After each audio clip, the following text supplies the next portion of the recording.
Back on Spotlight with the Combine kicking off this week in Indy. We are now only 59 days away from the NFL Draft. The 2025 Draft will be the 90th annual meeting of the NFL franchises to select their newly eligible players. So we have, right now, it's usually Mock Draft Monday, but we have switched it today to Mocks Monday here on HQ Spotlight. We're going to be discussing Tom Fornelli's of the Cover 3 Pod, his updated latest mock draft on CBSSports.com. So let's go ahead and bring in the man of the hour, along with his co-host, Chip Patterson. Tom, Chip, always good to see you for a Mocks Monday. How about that? Love it. Mocks Monday. We need more Mocks Monday. Great. Yeah, it just rolls off the tongue pretty good. All right, so Tom, let's start with your number one pick here at the top. Tennessee Titans have the number one overall. However, there is a team a few spots below that is in desperate need of a quarterback. So you have them jumping up to grab the first quarterback on the board. You like Cam Ward here. Yeah, I think when I go through this exercise, I just try to figure out possible scenarios that we could see happening. And when I look at the class, I do not think this is a quarterback class that most of the NFL is overly high on. So I try to figure out, of the NFL teams right now who need a quarterback, which one seems the most desperate to jump up and get it? And that, to me, is the New York Giants, who I think need to have a bounce-back year for their coach or general manager to keep their job. So I see them moving up to take the number one pick from Tennessee, to take Cam Ward, who, of the quarterbacks in this class, I think that he has the highest ceiling. I think you look at his size, his build, and his arm strength. That's something that a lot of teams, if anybody's going to fall in love with a QB in this class, I feel like Cam Ward is the most fall in lovable. I'm not sure that's actually English or if that's even a real word, but that's how I use to describe him. He is fall in lovable, and I think here the Giants do so.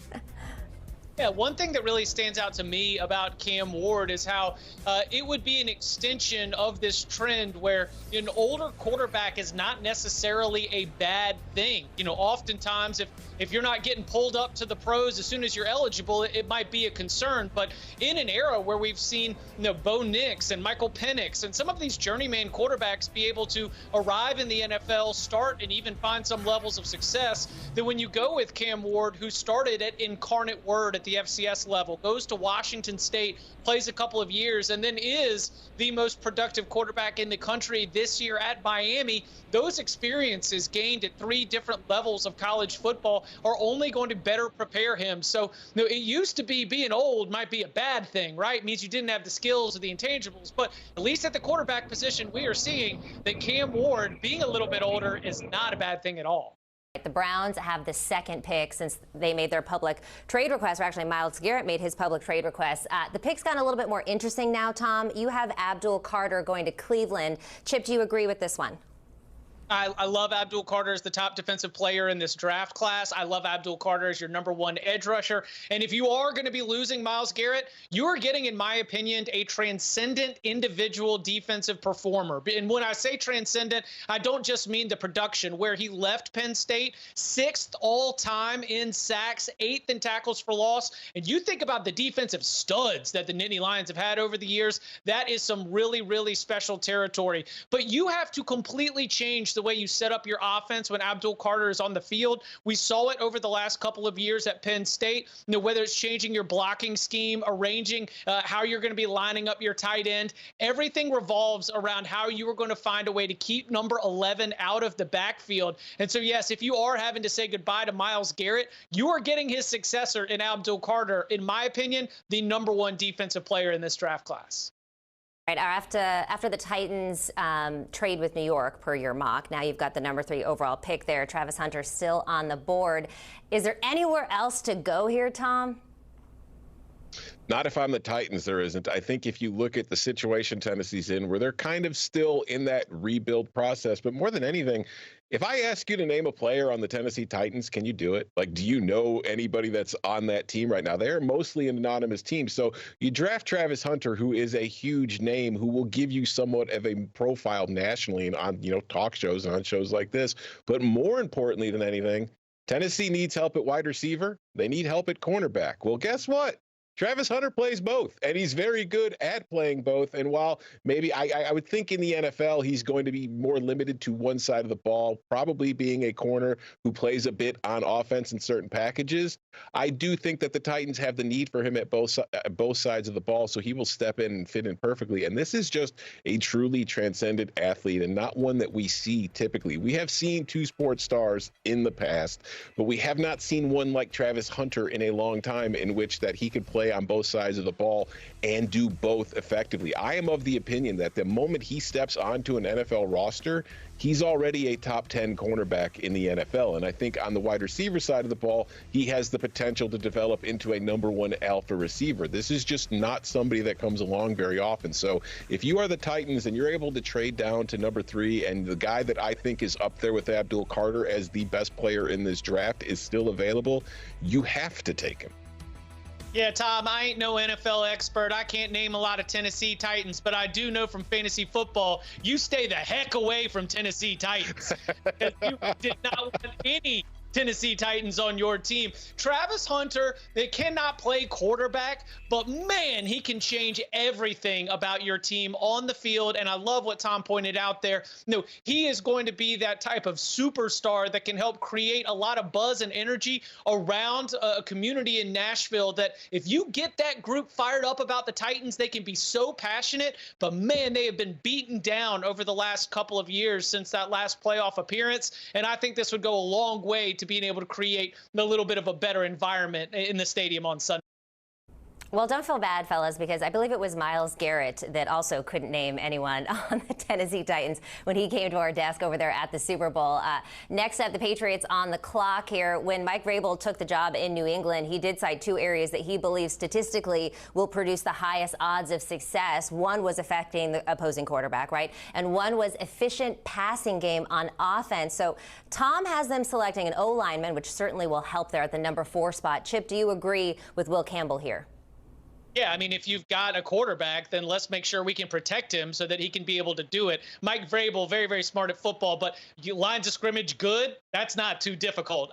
Will Campbell is something that we're going to see in this year's draft class that is a little bit just a great check mark for 24/7 Sports, for our friends in the recruiting industry, because there are players in this draft class that just from the jump, you knew that they had the physical skills, the athleticism to be a future pro, to be a future first-round pick, and Will Campbell has done that. 3 years in college, all 3 years he's an all-SEC selection.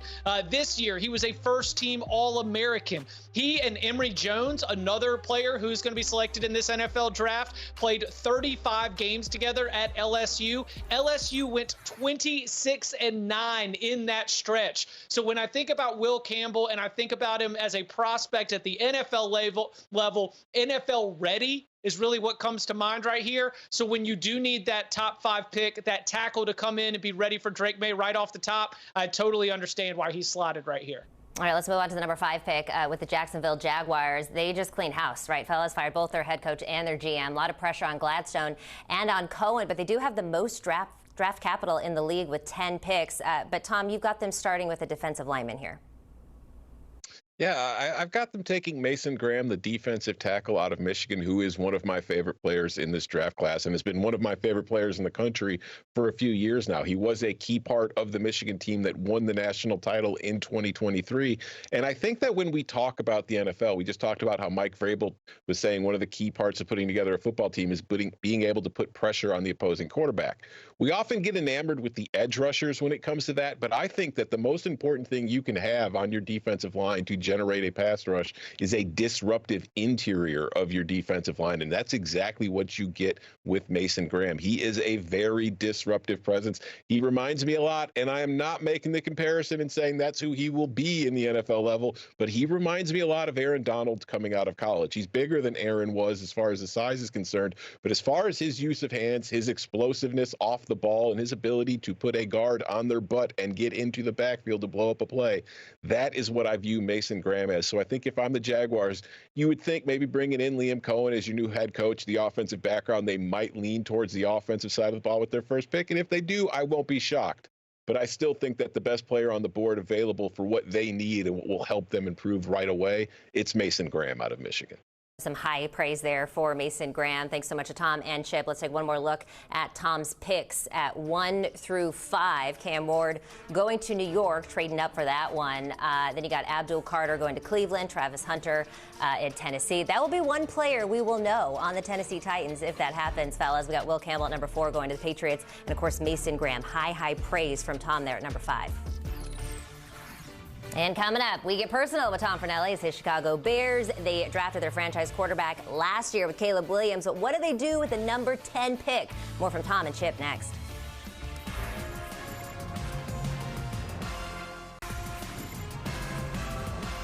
Welcome back here on Spotlight with Tom Fornelli and Chip Patterson. We are dissecting Tom's latest mock draft that is live right now on CBSSports.com. Let's keep things rolling. We just did 1 through 5. The Raiders have the 6th pick here. And while they definitely need a signal caller, Tom, you have Vegas selecting a cornerback. You got Will Johnson out of Michigan. Talk to me about this one. Yeah, I know Shedeur Sanders is a very popular player for the Raiders in a lot of mock drafts right now. But the closer I look to the situation, yes, they need a quarterback, but if you look at Pete Carroll's history as a head coach in the NFL, he's never taken a quarterback in the first round, and his offenses typically involve a lot of under center play action deep shots. That's not really a stylistic match with what Shedeur Sanders excels at as a quarterback himself. So I think the Raiders will address their defense here. You look at Will Johnson. Travis Hunter is the best cornerback in the class.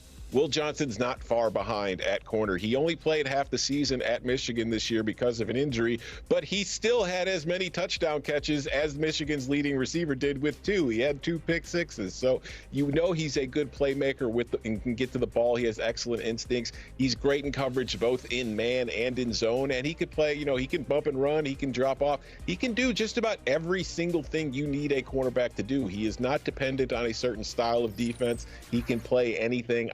And I think once you get it, if you're the Raiders, they already have an excellent pass rush with Max Crosby. They're able to throw a shutdown corner in there, too. That suddenly becomes a very difficult defense to play against in a division in which you are up against a lot of good quarterbacks and offenses. Yeah, and if you're looking for Shedeur Sanders, don't worry. Tom's got a very interesting and kind of spicy take on where he ends up a little bit later down the draft. Another team in need of a quarterback is now the Jets, right, with Aaron Rodgers officially gone. Tom has instead zeroed in on the protection, no matter who that quarterback is, Kelvin Banks Jr. Do you like this fit for Gang Green at number 7, Chip? If you want to have one of the most decorated linemen in Texas football history, dadgummit, yes. Okay, so Kelvin Banks Jr. had 42 starts for Texas. He only missed 1 game because of injury. He showed up as a 5-star, and he was given first-round NFL draft kind of responsibility right off the bat. So impressed with Kelvin Banks, who he is, the way he's committed to this. And if you remember near the end of this, during Texas's playoff run, which got all the way to the college football playoff semifinals, he was dealing with injuries and absolutely battling through it. So when I see that commitment to showing up every single day, playing at an All-American level, that is something that I think is going to really excite that new regime in New York and really be a good tone setter when you're worried about what the culture has or has not been in the last couple of years. In terms of an actual prospect, one thing that shows up in my mind for Kelvin Banks is width. And that's because he's not only got these really long arms, but he's also got a wide frame. And that is really great, not just for being able to be a good pass protector, but when he pulls and gets to the second level, he can just toss bodies aside that have all the little tiny numbers in the back end of a defense. So yeah, Kelvin Banks, much like Will Campbell, who we talked about a little earlier in Tom's mock draft, he showed up on campus as a 5-star prospect with all the tools to be a first rounder, and all he did for 3 seasons is show why he deserves that kind of status and why he will be a first rounder in the NFL draft. Yeah, and we saw their 2024 unanimous All-American, so hard to bet against that. All right, Tom, you got the Panthers going with an edge rusher at number 8 with Jalon Walker. You cite in your article, there's not many eye-popping stats, but there are plenty of eye-popping moments when you watch his tape. Is that why you lock him in the spot?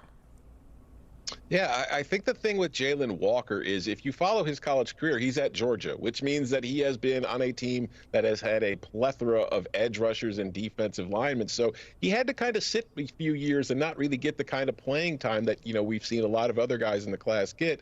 And when you watched him play this year, he does not have 15 sacks. He did not have 30 tackles for loss. But when Georgia was in its biggest games, Jalon Walker was showing up and showing out. Whether it was the first Texas game or even in the playoffs, this is a guy who athletically, he shows flashes of dominance that when you watch the tape, you don't see a lot of other guys able to do. Just his flexibility, his athleticism, his ability to keep the same speed while changing direction. These are very rare traits that you just don't find very often. So I think that when you look at the NFL draft, a lot of times NFL teams will look at a guy's, his measurables and all that kind of stuff, and they will project what he can be. And I do not think we have seen the best version of Jalon Walker, but I do think if he reaches that potential, he has the chance to be one of the best pass rushers in the NFL. And I think Carolina, who has a lot of needs that they need to address, would be interested in that kind of upside for their pass rush, and I think they go with Walker here. All right, hard to argue with that. We look at number 8. We finally have the first true wide receiver going off the board here to New Orleans, McMillan. Do you think he's the right fit for the Saints, Chip? I hope so. Tetairoa McMillan should be able to get dropped in on any offense and be a great fit. 6'5", 212 pounds. Here's what stands out to me about Tet. It is contested catches. His body control, his ability to elevate above defenders and be able to pull it down and consistently is what's separated him, what's allowed him to be an All-American at the wide receiver position for each of the last 2 seasons. He has been in this Arizona offense the obvious alpha, the obvious wide receiver number 1, such that he's getting double coverage, shades of triple coverage, and yet at least 1,300 yards in each of the last 2 seasons. Just that remarkable combination of everyone knows the ball is coming to you, and you still are able to go out there and make the play. And so in terms of just sort of like the athletic ability, the production he's been able to put together, you can just tell that some players at the wide receiver position really desire being excellent at their craft. That is what I've seen from Tetairoa McMillan. Again, what he can do, making those contested catches, translates, because as everyone knows, the windows get so much smaller at the next level. He can be able to turn those 50-50 balls into more like 70-30 Tet's way. Give Chris Olave a little bit of a break there, too, if he gets there on the Saints. I like that pick. All right, the time has come. The exciting time for Tom. The Bears at number 10. They finally got their guy last year, right? Caleb Williams, number 1 overall. And I have to say, he showed some pretty promising moments in his rookie season. But according to your article, the Bears do need to address their offensive line, but they can do that in free agency. Instead, you like them going with number 10 and an edge rusher. Yeah, just the way this mock played out, the 2 best tackles in the class are already off the board, so the Bears will not be able to take them. And I do think that if you just look at the roster, I don't think they're looking for new tackles with Braxton Jones and Darnell Wright. I think they want to address the interior of their offensive line, which, as I said, they could probably do in free agency. They have a ton of cap space to do so. They also need to improve their defensive pass rush. It was not a very good one last year. They put a lot of money into Montez Sweat after trading for him from the Commanders, and he did not have a great season last year, but a lot of that was because he was getting double teamed and chipped on every single snap because offenses didn't have to worry about any of the other Bears pass rushers.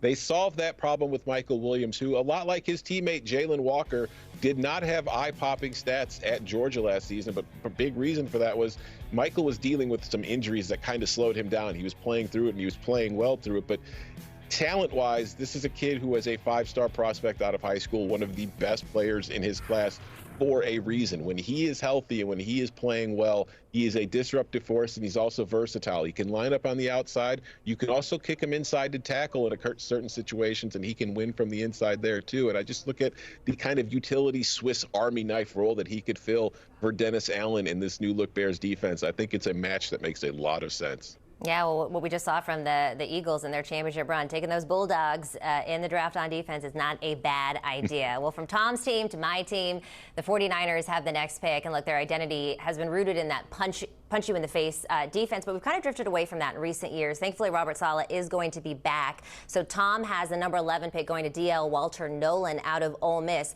How do you think they fit into the Niners scheme, Chip? Oh, it's a throwback. Get your ice packs ready. We're punching you in the face again, and Walter Nolen is bringing it.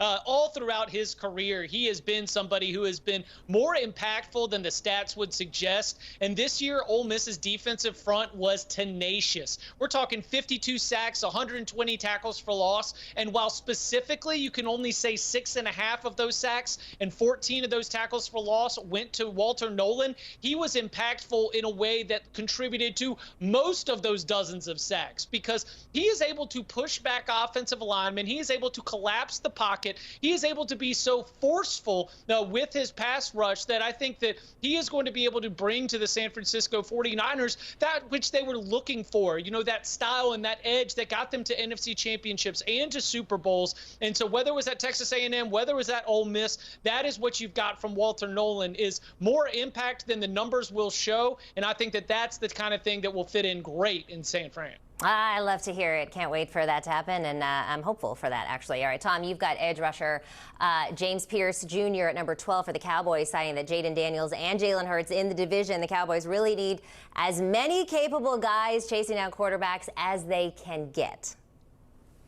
Yeah, and Pearce, when you look at him, he is not a complete defensive lineman. Against the run, there are certain questions about how well he'll hold up just because of his size, but there are no questioning his ability to get after the quarterback. And when you pair him with Micah Parsons, who can take care of the run and everything else for you, and just allow Pearce to get single coverage on 3rd and longs and go after the QB, I think this is a kid who can compete for a Defensive Rookie of the Year award in this situation if he does end up with Dallas. All right, good stuff for Chip and Tom. Let's take one more look at those picks, number 6 through 12, according to Tom Fornelli's mock draft that is live right now on CBSSports.com. We've got a lot of edge rushers in here coming out of Georgia, Tennessee as well. San Francisco 49ers, my favorite. He's got Walter Nolen go there, and Mykel Williams for his Bears. And coming up, we've gone through Tom's first 12 picks, but he still has Shedeur Sanders on the board. Find out who Tom thinks nabs the Colorado star quarterback next on HQ Spotlight.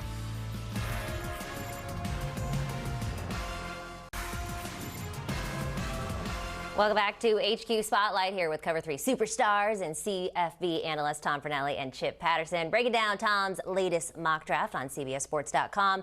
Thanks for hanging with us, fellas. All right, we made it to lucky number 13. The Dolphins have their first pick of the draft. Chip, concussion's always a concern for Tua. Pass protection is a key element there. Tom is going O-line here. What do you think? Yeah, I think with Armand Membou, you've got that constant conversation of production versus projection, because you've got somebody who's a little bit of a late bloomer, at least in terms of being that certified first-round NFL draft type talent. He was just a 4-star prospect coming out of high school. His other offers aside from Missouri were like Kansas, Kansas State, Iowa State, Nebraska.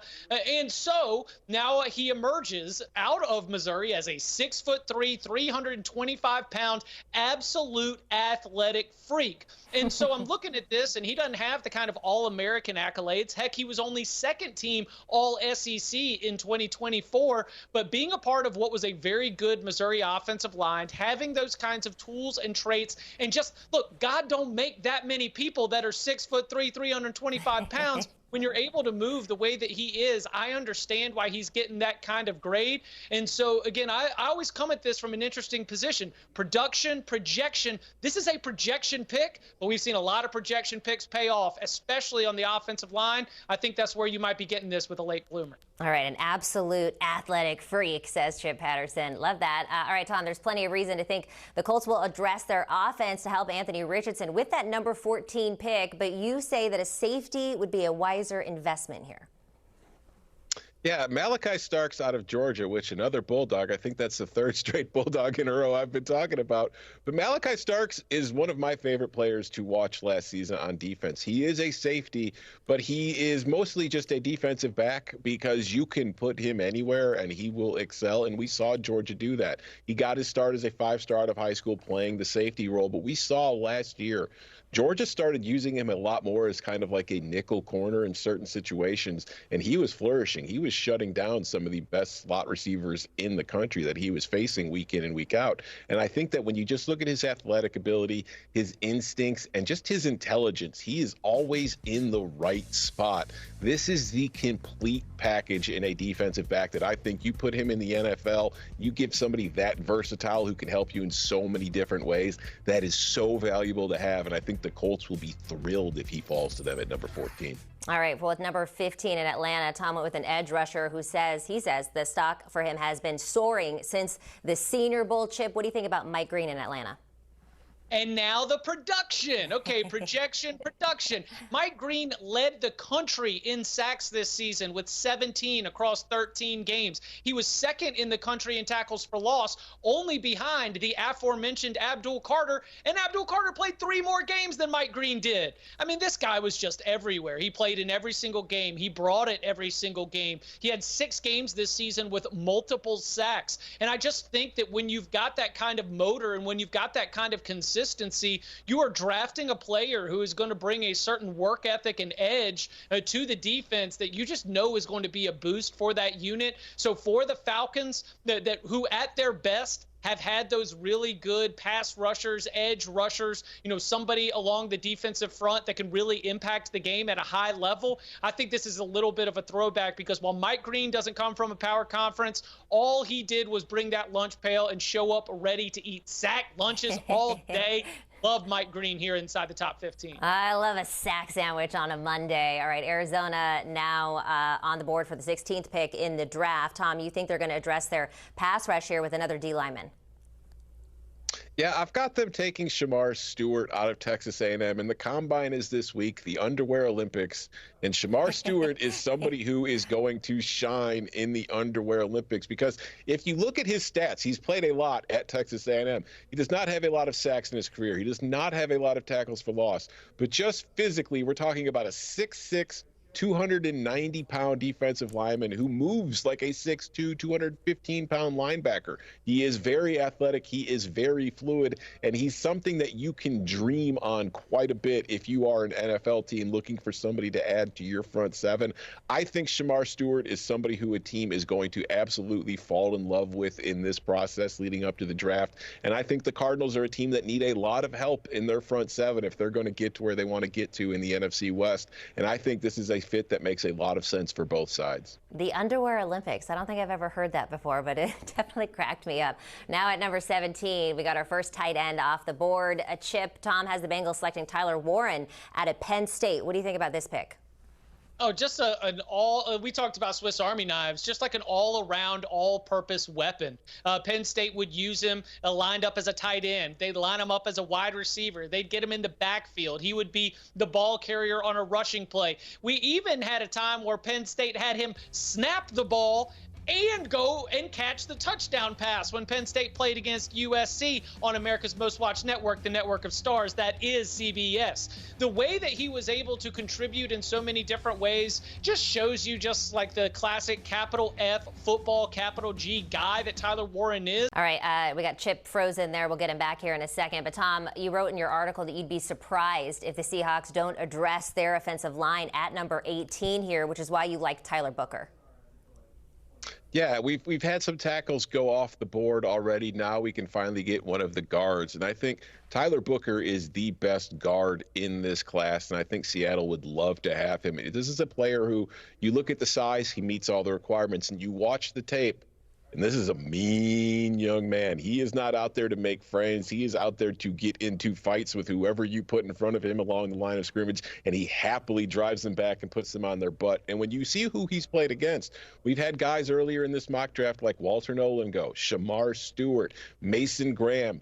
These are all guys that Tyler Booker has faced in college, and he has excelled against and had very good days. I think this is one of the best offensive linemen in the class, and the only reason he's not the first offensive lineman off the board is teams don't value guards the same way that they do tackles. But as I mentioned earlier, we are seeing the better teams realize that to have a dominant defensive line, you need dominant interior defensive linemen.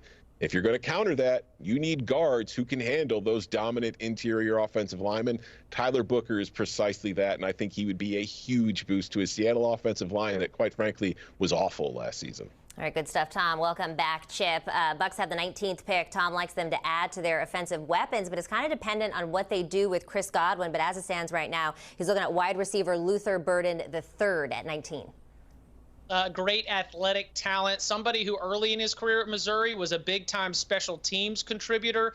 He does great work out of the slot, but you could also line him up outside. Luther Burden with the yards after the catch is going to be the big statistic that's going to be able to help Tampa, because even at the NFL level, when you've got the kind of speed, quickness, agility that Luther Burden possesses, sometimes it's not even just getting open that makes him so dangerous. It is what happens after the pass is completed. Now, I think about the way that this Bucs offense has been able to perform. When you have all the different complementary pieces, you know that Mike Evans is going to be there at one side commanding so much attention that will lead to mismatches for Luther Burden to take advantage of. I love this fit and this call by Tom.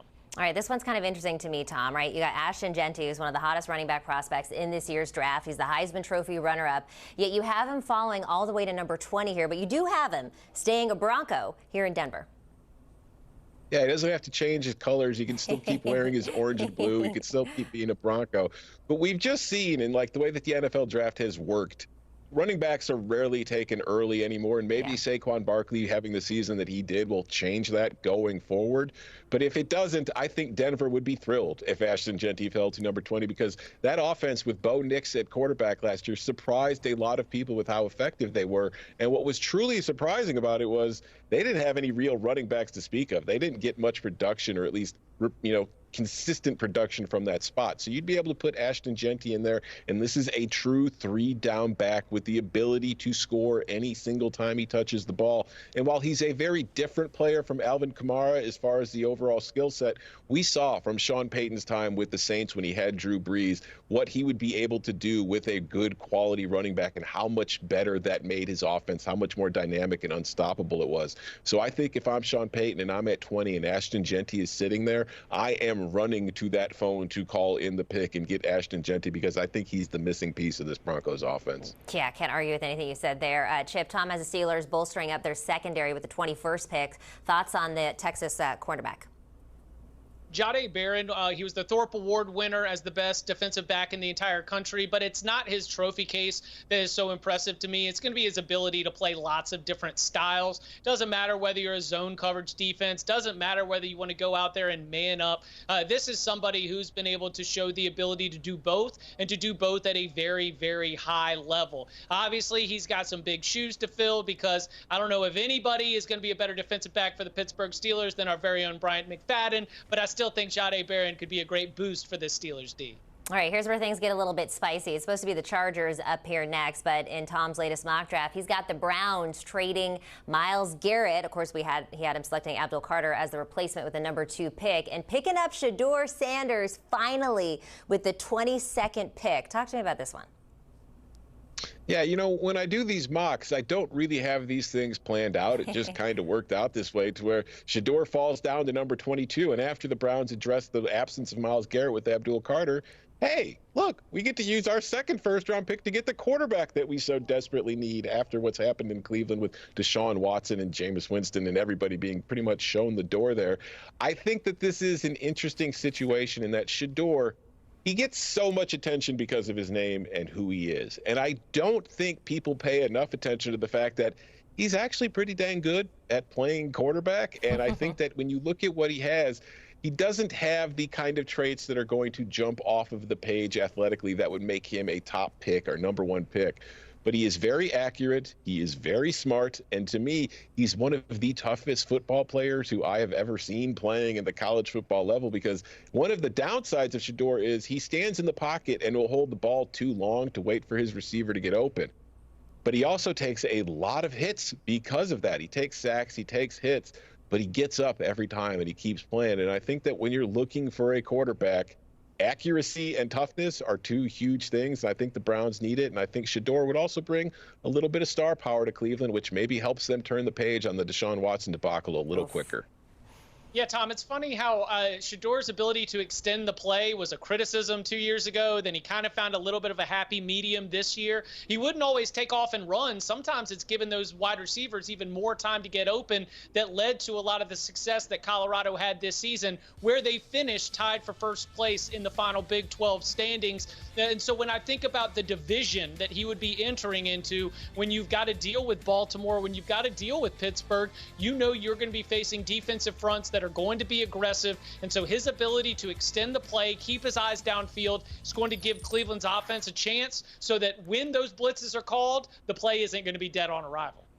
I like Shedeur Sanders so much. I hate to hear this. It's hard to argue with anything that you said, but I feel like Cleveland is a place where quarterbacks go. All these great quarterbacks go, and that's really kind of where they go to die, right? I mean, Cleveland has just been sucking them up. But here's one more look at number 13 through 22. Here's the big one. Shedeur Sanders, he's got going all the way down to number 22 with a trade from the Chargers to the Browns.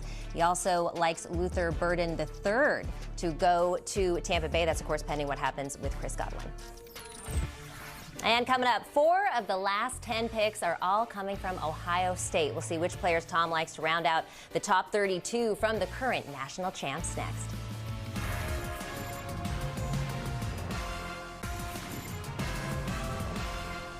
Welcome back on HQ Spotlight here with Chip and Tom. We are trucking away here, rounding out the top 32 draft picks in Tom Fornelli's latest mock draft. All right, fellas, let's keep this moving here. The Packers are hosting their first draft, I believe, right? In Green Bay, they are on the clock at number 23 here. Tom has them passing on filling what I think is a big need for them at cornerback. Instead, he's looking at a defensive lineman. Chip, what do you think about this? Well, then it's just like, it's basic, it's surefire. I mean, this is a cheeseburger right here, because Kenneth Grant is not going to let you down. Kenneth Grant is a rock-solid interior defensive lineman. He collapses the pocket with an aggressive push. He's got the size that he can't be moved around, and yet you let a play get behind him, Kenneth Grant has the speed to be able to track down running backs and be able to pull them down. And I think that that's one of those unique skill sets where you understand that you're drafting a player who is just going to be able to play a lot on the interior of your defensive line. He teamed up with Mason Graham to make that incredible Michigan defensive front. And I just think that what we saw from Grant over the last couple of seasons, he might have been one of the MVPs on their national championship winning squad. Comes back, is just as dominant the very next season. Huge fan of Kenneth Grant, and I just think that instead of taking a big swing, if the Packers take Kenneth Grant, they know they're going to have somebody who can start for them for a long time. A cheeseburger with some Wisconsin cheddar on top. All right, let's stay in the NFC North. Vikings have the number 24 pick. Tom, you also have them going D lineman here with Derrick Harmon out of Oregon. Yeah, and Derrick Harmon is an interesting prospect to me because, truth be told, he is not somebody I am as high on as a lot of other people in this process. But part of doing these mocks is, you have to realize you're wrong all the time, like if you're me, because that is truly the case. So you do tend to want to listen to people who are much smarter than you. And a lot of people who are much smarter than I am are telling me that Derrick Harmon will be a first-round pick, particularly in the late part of the first round. And you look at the Vikings, they do need some help on their defensive line. So when you look at all the guys that have already come off of the board to this point, Derrick Harmon looks like the most intriguing option available. So that's where I've got him going to Minnesota. All right, Texans have the number 25 pick. Tom is picking up some of those championship Buckeyes that we teased in the bump with OT Josh Simmons, Chip. Yeah, Josh Simmons, an interesting tackle who started his career at San Diego State. He transfers into Ohio State and very quickly becomes one of the more obvious pro prospects. And when you are a program like Ohio State, routinely having 4 stars and 5 stars dominating every single recruiting class, it is rare that you're going to have a transfer from the group of 5 level show up and instantly be one of the more dominant forces in the room. He dealt with some injury issues this past season, so obviously you're going to be concerned about some of the medicals to make sure all that's cleared up. But the skill, the talent, the size, it's all there for Simmons to be a very worthy first-round pick at tackle. All right, we're going to stick with those Buckeyes in L.A. Tom, you like the Rams to bolster up their receiving core with their number 26 pick. Yeah, I've got them taking Emeka Egbuka. We know that the Rams, Cooper Kupp is on the trading block, so assuming he is gone, they need a replacement. And Sean McVay, he likes two things with his receivers: guys who are excellent route runners and guys who will block their ass off in the run game. Well, guess what? Emeka Egbuka will do both of those things for you. He just seems like a natural replacement to me for Cooper Kupp in that offense. So I think this makes a lot of sense. We'll be sad to get rid of Cooper Kupp to see him go, but this does make a lot of sense. Baltimore has the number 27th pick. Tom has an edge rusher who racked up 10.5 sacks in the SEC last season. Do you like Princely here, Chip? Princely, you man me Ellen. Okay, you got to remember the me Ellen at the end is what's going to really help you land the plane. Princely, you man me Ellen, like his teammate Walter Nolen, just a huge part of one of the best defensive fronts in the entire country. Ole Miss was, yes, we're going to talk about Jackson Dart. We're going to talk about Trey Harris, but it is these two players that Tom has identified in his mock draft that allowed Ole Miss to be in that conversation for the college football playoff till the deep, deep parts of the season. Princely comes over from Florida. He was always viewed as an athletic talent. He has grown into his body, and yes, I do expect that he'll be able to be just as productive at the next level as well. All right, Tom, you got another edge rusher at number 28 with Jack Sawyer out of Ohio State to join the Lions. You had him going to Detroit in your first two mocks. Why do you think Sawyer is such a good fit for Dan Campbell? Because he seems like he was grown in a lab to play for Dan Campbell. He is exactly the kind of player that Dan Campbell covets. He is not somebody, I mean, don't get me wrong, he's athletically gifted. He is a tremendous athlete, but he is mostly a guy that is a high motor who tries 125% on every single snap and will play until limbs are hanging off by a thread. That is exactly who Jack Sawyer is, and he's a very productive player. And he will fit because Detroit needs somebody on the other side of Aiden Hutchinson to come off the edge as a pass rusher. So I guess an Ohio State and a Michigan guy will just have to get along when they meet at the quarterback, which is precisely what will happen if Jack Sawyer joins his defense. Yeah, kneecaps beware if he goes there. Chip, Tom has Washington selecting OT Josh Conerly Jr. with the 29th pick. Yeah, Josh Conerly is a player who I think we've always recognized based on the size and the athleticism and the tools was going to be bound for the NFL. I'll be interested how he ends up testing and how he ends up performing because this Oregon offensive front, it took a lot of tweaking to be able to get all the pieces right. Again, as we discussed earlier in the hour, production, projection, all these things have to be balanced. Conerly has always had the tools. The Oregon offensive line this season had a little bit of ups and downs, but I don't want to put too much of that on Conerly's plate because we've known for a couple seasons now this guy is a certified pro. Just because they had some injury issues elsewhere on that line, I don't want to knock him too much for that. It'll be fun to see him in Washington. All right, Tom, you had cornerback Benjamin Morrison out of Notre Dame, previously higher, but he slid down to number 30 here in your latest mock due to, of course, missing half the season with that hip injury. Yet you do see some big potential for him with the Buffalo Bills.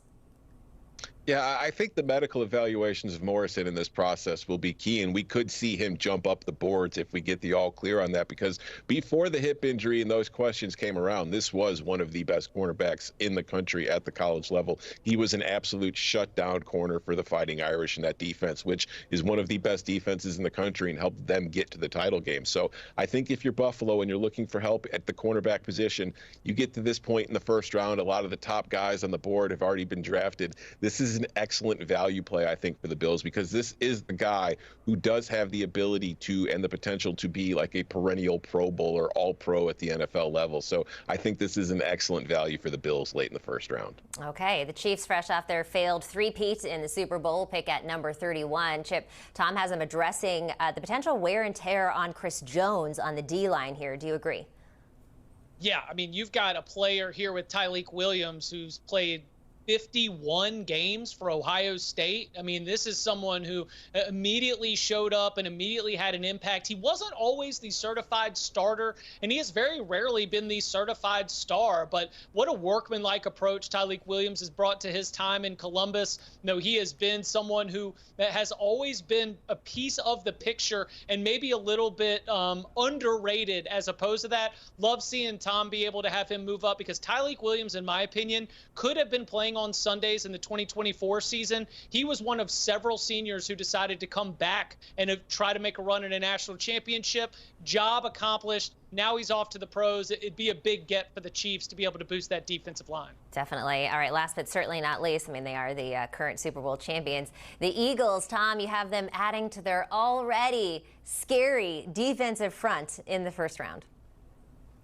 Yeah, there's been a lot of defensive linemen go in the first round of this mock, and the reason for that is the NFL is a copycat league. We just watched the Philadelphia Eagles win the Super Bowl thanks in large part to a defensive line that absolutely destroyed that vaunted Kansas City offense in the Super Bowl. And nobody knows better how much it pays off to have a steady rotation of talented guys on the defensive line than the Philadelphia Eagles. So they are going to add to it again by taking Darius Alexander, who is an athletic freak from Toledo, which, by the way, the Eagles took an athletic freak from Toledo in the first round last year named Quinyon Mitchell, and that worked out pretty well for them. So we know two things about the Eagles. They love Georgia defensive players, and they love Toledo defensive players when they take Darius Alexander here. Yeah, as a team that maybe has to go against them, my San Francisco 49ers. I don't love hearing that, but hard to argue with anything you said there. Let's take one more look at 23 through 32. We've got a lot of Ohio State guys going in this section of the draft. 1, 2, 3, 4 of them,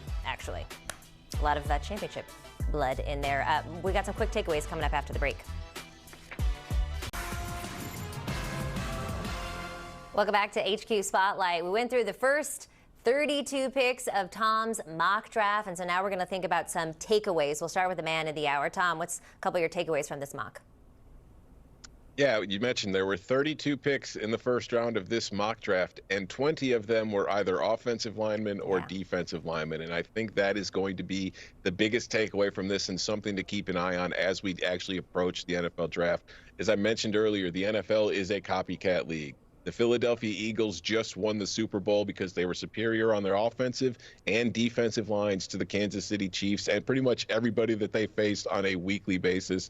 And you're going to see NFL teams want to address that in this class because not only is it a huge need for everybody, but if you look at the positions and players available, I would argue that the offensive and defensive lines are also the two deepest parts of this draft class. And I think that that will be reflected in the first round and in the second round a bit as well before we start getting to more skill positions in the 3rd through 7th rounds.